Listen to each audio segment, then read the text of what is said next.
예.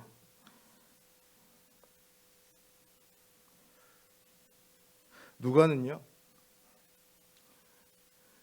가난한 자, 줄인 자, 우는 자, 인자를 인하여 미워함을 받고 욕먹고 버림받는 자들을 복이 있다, 이렇게 말을 합니다. 반대로 부요한 자, 배부른 자, 웃는 자, 칭찬받는 자들은 화 있다, 이렇게 말을 합니다. 이것은 세상의 방식으로는 도저히 이해할 수 없는 이야기입니다. 일을 열심히 했으니까 부요했을 것이고 배가 불렀을 것이고 또 웃으며 칭찬받으며 살았을 겁니다. 반대로 일을 안 했으니까 가난하고 줄이고 울었을 겁니다. 그러나 부자들을 화 있는 자들이다, 이렇게 주님께서는 말씀하십니다. 주님께서 그들이 화 있는 사람들이다 말씀하신 것은 그들이 그저 부자이기 때문만은 아닙니다. 실제로 예수님 주변에요, 의외로 부자였던 사람들이 가끔씩 있습니다. 또 기독교 역사를 보면 그 시대에 세상에서 손꼽힐 만한 부자들도 있었습니다. 예수님께서는 모든 부자를 다 싸잡아서 화 있는 사람이라고 말하는 것은 아닙니다. 누가복음을 전체적으로 들여다보면 부자들이 왜 문제가 되는지가 잘 나타납니다. 첫째로 그들은요, 부자인 것을 자기들의 의의 상징으로 여겼습니다. 물질적으로 부유한 것이 하나님께 복받은 증거라고, 하나님께 인정받은 증거라고 생각했습니다. 그래서 그들은 물질적으로뿐만 아니라 영적으로도 자신들은 부유하다, 부족함이 전혀 없다, 이렇게 여겼습니다.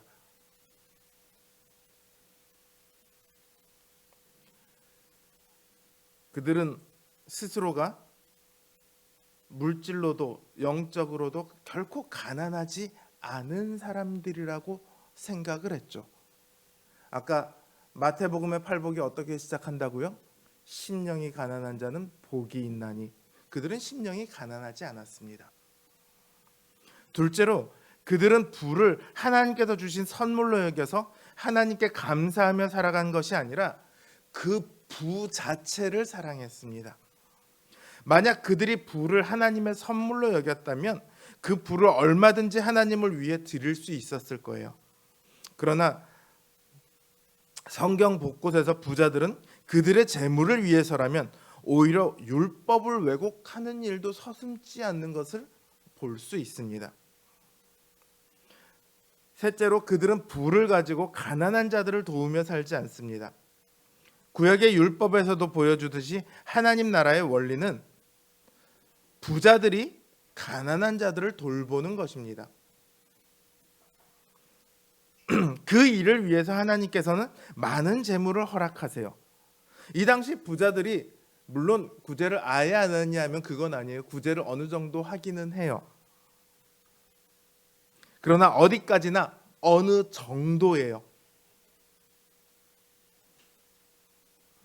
자신이 부를 충분히 누리는데 조금도 지장이 없는 정도의 수준.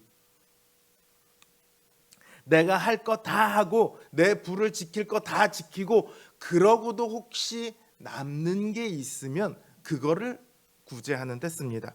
그리고 그 구제마저도 어떻게 하냐면, 야, 내가 이렇게 구제를 했어. 구제의 목적이 하나님의 뜻대로 가난한 자들을 돕는 게 아니라 내가 존경받는 데 있어요. 칭찬받고 싶은 생각에 구제를 한 거지 진짜로 자신의 부를 가난한 사람들을 위해 기꺼이 내어주고 싶은 생각은 없었던 거죠. 이런 사실이 이제 잘 드러나는 이야기가 누가복음 18장에 나오는 부자 청년의 이야기입니다. 예수님께서 한 부자 청년에 대한 이야기를 이렇게 하시면서 그 부자 청년이 이렇게 기도를 했다 말씀하십니다. 하나님이여, 나는 다른 사람들 곧 토색, 불이 간음을 행하는 자들과 같지 아니하고 이 세리와도 같지 아니함을 감사하나이다. 나는 1회에 2번씩 금식하고 또 소득의 11조를 드리나이다. 자, 죄 지을 일 하지 않았어요. 구제도 합니다. 금식도 합니다. 11조도 드립니다. 문제 있어 보이나요? 근데 예수님은 문제가 있다고 말씀하세요. 이 부자 청년은 누구의 도움도 필요로 하지 않는, 물질적으로 뿐만 아니라 영적으로도 부족함이 없다고 자부하는 사람입니다. 그게 문제죠. 이 사람은 스스로 철저하게 자신의 의로움을 확신했지만 주님께서는 결코 그 사람을 의롭다고 말씀하시지 않습니다. 그는 자기 스스로의 생각에만 의로웠을 뿐입니다. 혹은 주변 사람들의 눈에 의로워 보였을 뿐입니다. 정작 하나님의 눈에는, 예수님의 눈에는 결코 그렇지 않았던 거죠. 예수님 보시기에 그의 의는 거짓된 의였습니다. 주님께서 이렇게 말씀하십니다. 내 가진 것을 팔아 가난한 자들에게 나누어 주어 이웃사랑을 실천해보라. 그때 그 청년이 어떻게 합니까? 예, 제 걸 다 팔겠습니다. 만약에 이랬더라면 그 사람은 의로운 부자 청년이었을 겁니다. 그러나 그렇게 하지 못하죠. 가진 것이 많아서 그걸 참아 다른 사람들에게 나눠주지 못합니다. 예수님의 말씀 앞에서 그의 거짓된 의가 고스란히 드러납니다. 이 시대 대다수의 부자들은 물질적으로나 영적으로나 어떠한 아쉬움도 없고 자신의 행복의 근원인 물질만 있으면 충분했습니다. 그 물질을 다른 사람들을 위해 나눠주는 것도 남들 눈이 있으니까 딱 적당할 정도만 나눠주며 살았습니다. 이런 사람들은요, 하늘을 바라보며 산 사람들이 아닙니다. 이 땅의 것에 얽매여 살아간 사람들입니다. 그리고 그들이 바라는 대로 이 땅의 것을 바랬던 만큼 그것을 받으며 살았습니다. 이 땅에서 남들의 존경을 바래서 남들의 존경을 받았고, 이 땅에서 부요함을 바래서 이 땅에서 부요함을 누렸습니다. 그리고 그게 끝입니다. 이 땅에서 누린 게 끝입니다. 그 이상이 없어요.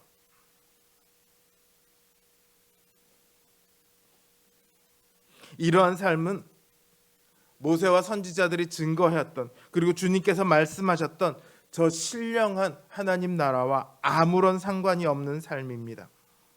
그들은 하나님 나라에 대해서는 어떠한 지분도 가질 수 없습니다.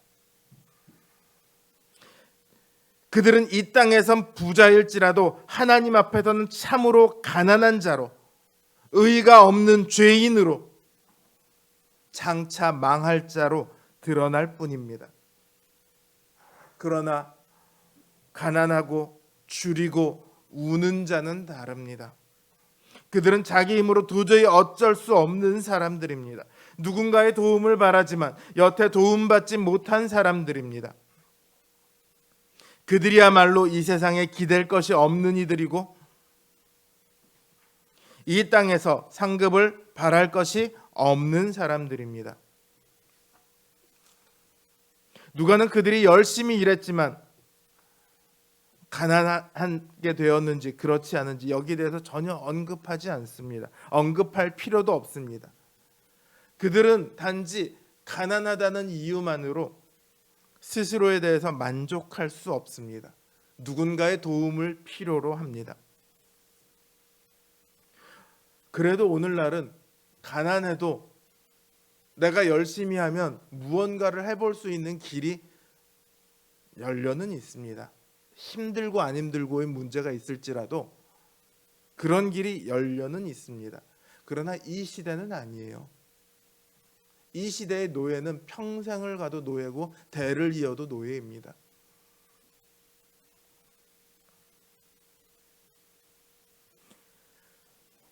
이들은 자신의 힘으로 아무리 열심히 일을 해도 할 수 있는 게 없습니다. 자신의 자식들조차도, 자신의 손자들도 그 운명에서 벗어날 수가 없습니다. 그렇기 때문에 누군가의 도움이 필요합니다. 왜냐하면 이들도 평안과 안식을 꿈꿉니다. 더 나은 삶을, 행복한 삶을 소망합니다. 그런데 자기의 힘으로 할 수 없기 때문에 누군가가 필요하죠. 주님께서 이 땅에 오신 것은 바로 이러한 사람들을 위해서입니다. 성경을 보시면요, 부자도 주님 앞에 나와요. 근데 대다수의 부자들은 딴 생각을 하고 나옵니다. 자기 자랑을 하기 위해서, 혹은 예수님을 정죄하기 위해서 옵니다. 그러나 가난한 이들은 어떻습니까? 주님을 바라고 옵니다. 병이 고쳐졌으면, 내 죄가 사해졌으면, 귀신을 내어 쫓아주셨으면 주님의 능력을 바라고 나아옵니다. 구원을 주시는 주님의 말씀을 바라고 나아옵니다. 주님만이 그들의 유일한 희망입니다. 그리고 그 주님을 믿고 붙들고 따릅니다. 주님께서 이렇게 말씀하시죠. 내가 의인을 부르러 온 것이 아니라 죄인을 불러 회개케 하기 위해 왔노라. 그들이 그처럼 애타게 갈망하는 의와 영생을 주시기 위해 오셨습니다. 그 말씀이 이들에게는 복음이 됩니다.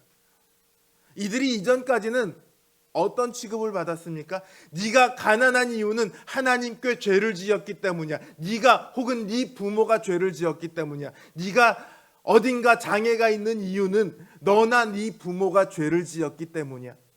그 죄가 해결되지 않아서 너는 장애가 있는 거야. 너는 하나님의 저주받은 사람이야. 이게 그들을 향한 시선이고 그들을 향한 판단이었습니다. 그런데 주님께서 정반대의 말씀을 하십니다. 내가 너희들에게 하나님 나라의 영광과 소망과 복을 주기 위해 왔노라.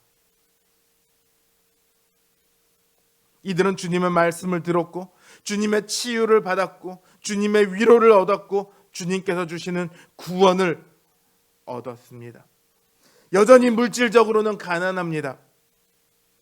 주님께서 그들에게 돈을 준 적은 없습니다. 주님께서 그들을 부자가 될 수 있도록 신분을 해방시켜 주셨습니까? 그런 일 하지 않으셨습니다. 어떤 기술을 알려주셨습니까? 그러지도 않았습니다. 여전히 그들은 가난합니다. 그러나 실상은 그들은 하나님 나라를 소유하는 이 세상에서 가장 부요한 사람들이 되었습니다. 오늘 본문의 20절 마지막을 보십시오. 주님께서 뭐라고 얘기하십니까? 하나님 나라가 너희 것임이요. 너희 것이 될 겁니다. 이렇게 얘기하신 것이 아니라 이미 너희 것이다. 이렇게 말씀하십니다. 주님께서 이 땅에 하나님 나라를 가져오셨기 때문이에요. 그들은 주님과 만나고 주님의 말씀을 듣고 주님의 은총을 입고 주님을 믿은 그 순간부터 이 땅에 임한 하나님 나라의 백성이 되었고 하나님 나라를 소유한 자가 되었습니다.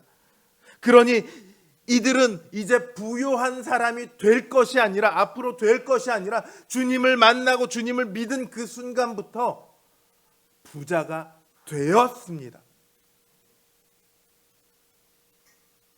그 부요를 깨달은 사람만이 이 세상 사람들과 전혀 다른 길을 걸어갈 수 있습니다. 세상 사람들은 부요하기 위해 삶을 살아갑니다. 그러나 신자들은 부요하기 때문에 그들과 다른 길을 걸어갑니다. 부자가 되기 위해 애쓰고 아둥바둥할 필요가 없습니다. 더 큰 부자들 앞에서 쫄거나 두려워할 필요가 없습니다. 신자들이 가는 길은 세상 사람들이 추구하는 그런 길이 아닙니다. 주님께서 밑바탕에 있던 그들을 데려가시는 곳이 남들에게 인정받고 존경받는 자리입니까? 아닙니다. 오히려 멀쩡했던 사람조차도 따돌림 받아야 하고 욕먹고 악한 자라는 낙인이 찍히는 자리입니다. 바울을 생각해 보십시오. 바울은 그 시대 유대계에 있어서 가장 똑똑한 사람입니다.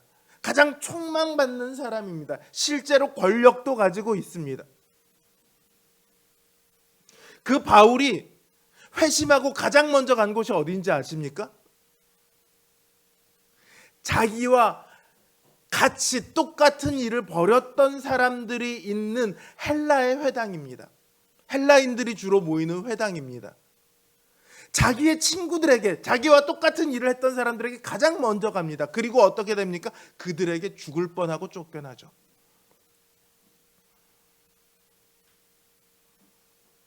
이전보다 바울은 더 올바른 선택을 했고 더 옳은 선택을 했고 훌륭한 하나님 나라의 소유자가 되었는데 그 결과는 무엇입니까? 욕먹고 쫓겨나는 거예요.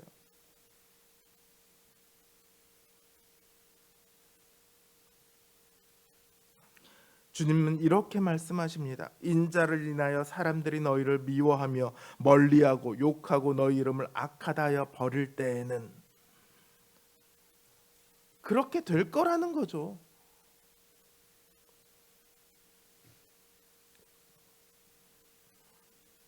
주님을 얻은 이들의 자리는요, 이 세상 가장 밑바닥 자리입니다. 사도 바울이 얘기합니다. 세상의 가장 끝자리에 사도들을 두셔서 세상의 조롱거리로 만드셨다. 여러분, 사도들을 세상의 가장 가난한 자라고 얘기할 수 있는 사람이 누가 있습니까? 모든 신자들 중에 가장 앞장을 세운다면 모든 신자들 중에 가장 앞에 서야 할 사람들이 사도들 아닙니까?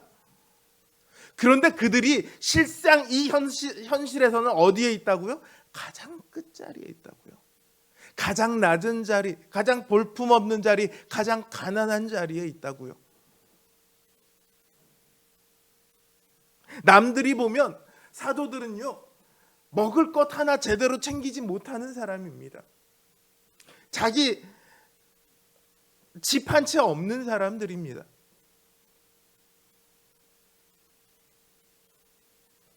그러면서도 지 몸 하나 건사하지 못하면서 하나님 나라를 떠들어대는 세상 사람들이 보기에는 정말로 멍청하고 어리석은 사람입니다. 그러나 사도들은요, 거기에 전혀 굴하지 않죠. 너희가 나를 죽일 수 있으면 죽여라. 그러나 그렇게 하더라도 나의 하나님 나라를 향한 소망은, 그리고 하나님께서 내게 주신 그 부요함을 나는 결코 포기하지 않겠노라.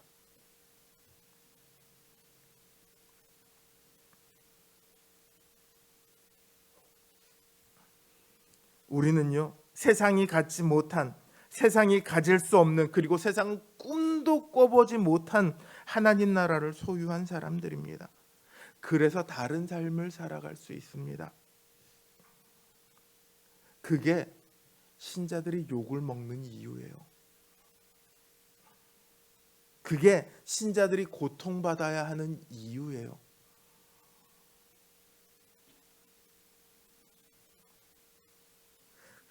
그 이유로 받게 되는 고통을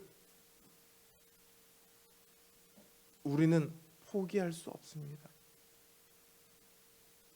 그 고통보다 뭐가 훨씬 크기 때문에요? 하나님 나라가 주는 그 평안과 그 기쁨과 그 복이 훨씬 크니까. 그 보게 되면 세상이 주는 고통은 정말 티끌만큼밖에 안 되는 고통이에요. 지금 당장은 그 고통이 너무 커 보이지만, 현실적으로는 커 보이지만 영적인 눈으로 보면 그거는 정말로 우리를 이렇게, 하나님께서 우리를 이렇게 아름답게 만들어주는데 거기를 갉아먹는 좀벌레에 불과한 거예요. 그러니까 포기할 수 없는 겁니다.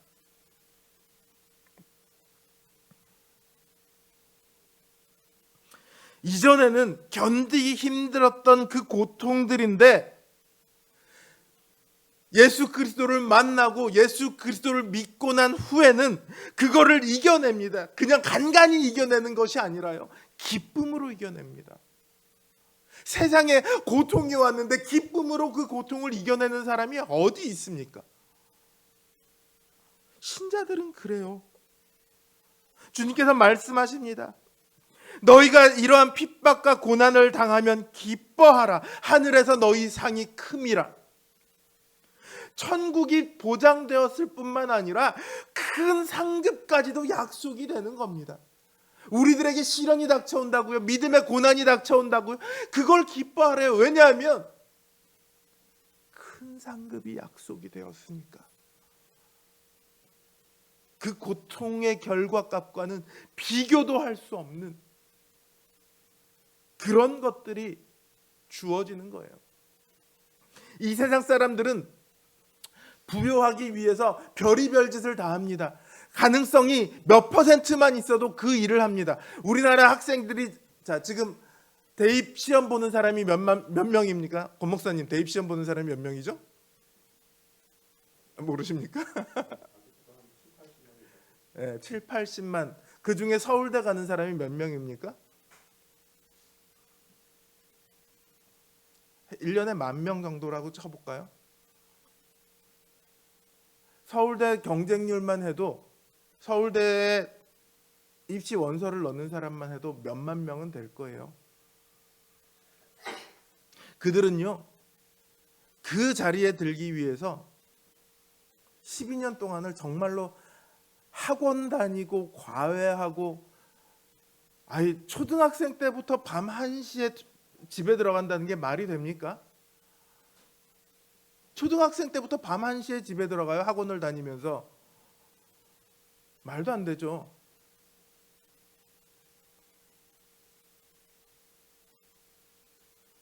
초등학생은 11시인가요? 제가 잘못 알았나요? 하여튼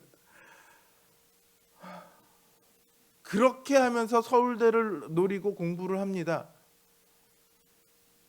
얼마나 불확실합니까? 70만 명 중에 10,000명이면 70분의 1의 확률밖에 안 되는데,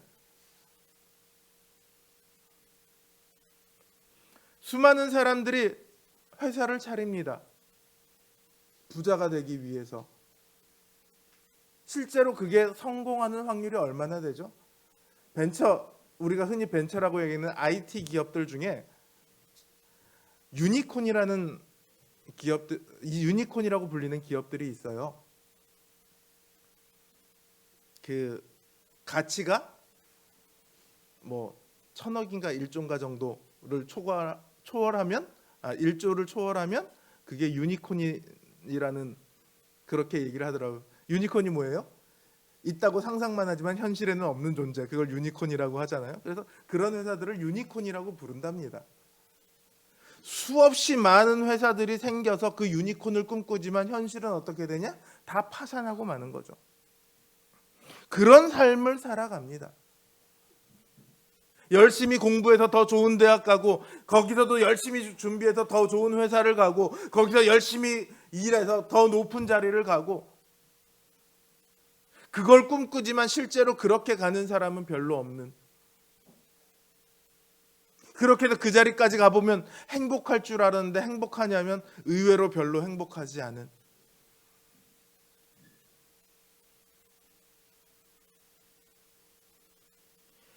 아주 희박한 가능성을 노리고 살아갑니다. 그러나 우리의 길은 전혀 다릅니다. 우리는 보장된 길로 걸어갑니다. 우리의 힘과 우리의 능력으로는 결코 보장이 될 수가 없죠. 주님께서 그 모든 것을 우리에게 가져다 주셨기 때문에 그게 보장이 됩니다. 그게 바로 우리가 가진 거예요. 오늘날 이 땅은 너무도 부유해졌습니다. 그러나 물질적으로는 부유해진 대신에 영적으로는 너무도 가난해졌습니다. 오직 이 땅의 것들만 보고 살아갑니다. 신자들조차도요, 적당히 부유하고 적당히 나눌 줄 아는 그런 자리에 머물기를 원합니다. 많은 목사님들이 그렇게 얘기를 해요. 70년대, 80년대 그 가난했던 때에는 자신의 전 재산을 팔아서 헌금하는 성도님들이 많이 있었다. 지금은 그런 성도님들을 찾아볼 수 없다.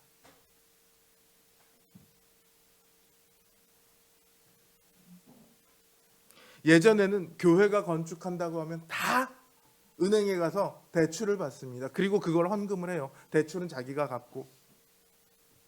지금 어느 목사님이 그렇게 하자고 그러면 성도들이 다 나갑니다. 뭐야? 그 방법이 옳다 그르다는 게 아니에요. 돈을 대하는 자세에 대해서 얘기하고 있는 거죠. 영적으로 점점 가난해져 가고 있습니다. 자신이 가진 그 영적인 부요함을 놓쳐버리는 거예요. 현실의 부요함에 점점 매달려 가는 거예요. 신자들조차도. 사랑하는 성도 여러분, 제가 여러분더러 부자가 되지 말라는 얘기 아닙니다. 부자가 될 수도 있습니다. 하나님께서 허락만 하시면 어마어마한 부자가 나올 수도 있습니다. 가난한 자들을 많이 도울 수 있으니까 부자가 되는 거 얼마나 좋습니까? 그것도 좋은 일입니다. 그러나 정말 중요한 것은요, 부자가 되느냐 아니느냐의 문제가 아닙니다. 우리의 마음이 문제예요. 주님께서 우리에게 하나님 나라를 주셨습니다. 우리는 이미 하나님 나라를 가졌습니다. 이걸 이 땅에 없어질 것들과 바꾸는 그런 어리석은 일을 하지 말라는 거예요. 교회가요, 돈이 없을 때는요 정말로 순수하고 정말 영적으로 민감합니다. 근데 교회가 돈이 생기기 시작하면 교회도 타락하기 시작해요. 사람도 똑같습니다. 부자가 되면 그 부에 얽매이더라고요. 그래서 웬만하면 부자가 되기를 꿈꾸지 않았으면 좋겠습니다. 그 하나님 나라의 부를 잃고 이 땅의 부를 얻으면 그게 무슨 소용이 있습니까? 사랑하는 성도 여러분, 우리에게 하나님 나라를 주시기 위해서 주님께서는 자기 자신을 생명을 내어 주셨어요. 그 주님이 우리에게 주신 것, 이 하나님 나라를 결코 놓치지 마시기 바랍니다.